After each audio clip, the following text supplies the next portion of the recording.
ઠંડો પવન વાય છે ને, જે આંખોમાં ઊંઘ અને સ્વપ્ન વાંધે છે. હવા ન હોય તોય ઠંડક તો હોય જ છે. હાશનો અહેસાસ અગાસીને આભારી છે.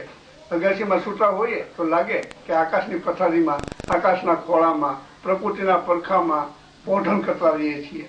આકાશ અને અવની વચ્ચે જે સ્થિર હિંચકો છે ને, તે અગાસી છે. આકાશની અમીરાત અને અવનીની નિરાત અગાસીમાં મળે છે.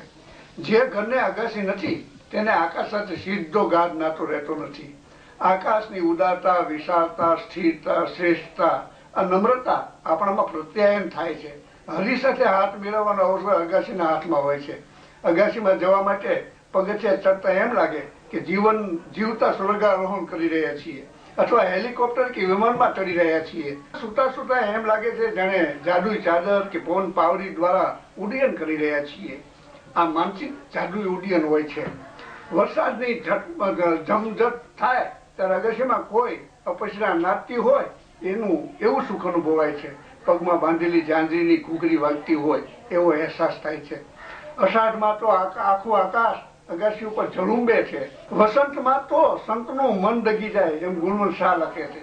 અગાસીની વસંત તો અધિક ગાંડી તૂર હોય છે. ચાંદની લીપેલી અગાસી લપસણી બની જાય છે.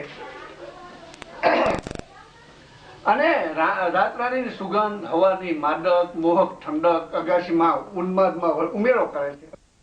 શિયાળામાં તડકો ખાવા, ઉનાળામાં ઠંડક માણવા, ચોમાસામાં વરસાદ ઝીલવા અગાસી ઉપકારક બને છે. અને આમ ત્રણેય ઋતુમાં અગાસી આવશ્યક અને ઉપકારક લાગે છે. પતંગ ઉડાડવા માટે, પાપડ સુકવવા માટે, શેરડી ચૂસવા માટે, ગપ્પા મારવા માટે, મોડી રાતે સાંજે અગાસીમાં કવિ મુશાયરો યોજવા માણવા માટે પણ, અને ચા નાસ્તા, ચા પાણી માટે અથવા તો ગવાર ઢોકળી આરોગવા માટે અગાસી કેટલી કોટીકી લાગે છે.